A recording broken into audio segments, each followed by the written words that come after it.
What's the meaning of collarbone?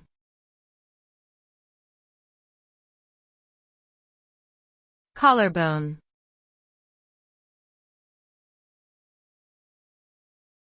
Collarbone.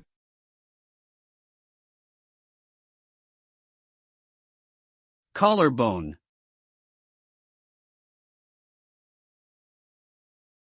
Collarbone.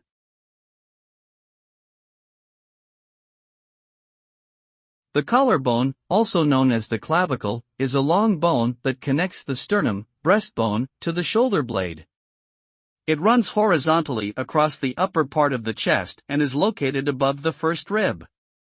The collarbone's main function is to provide stability and support for the shoulder joint, allowing for a range of arm movements.